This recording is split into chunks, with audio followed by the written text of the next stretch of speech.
Why does your scanner show the P229F engine code? What does it mean? P229F is a diagnostic trouble code for the NOx sensor circuit range or Performance Bank 1, Sensor 2. P229F engine code indicates that the nitrogen oxide sensor circuit has a performance issue or is out of range. Under this circumstance, stop driving and repair your vehicle immediately. So what causes this imbalance here are the most common culprits. This error could be caused by these possible faults in your car: soot, moisture.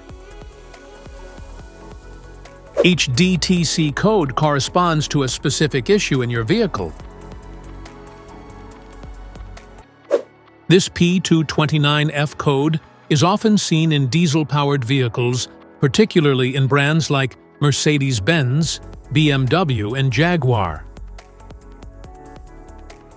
If you want to fix this error code, let us know in the comments section. We will definitely make the video on your demand. If you like this video, don't forget to subscribe to our channel. Thanks for watching.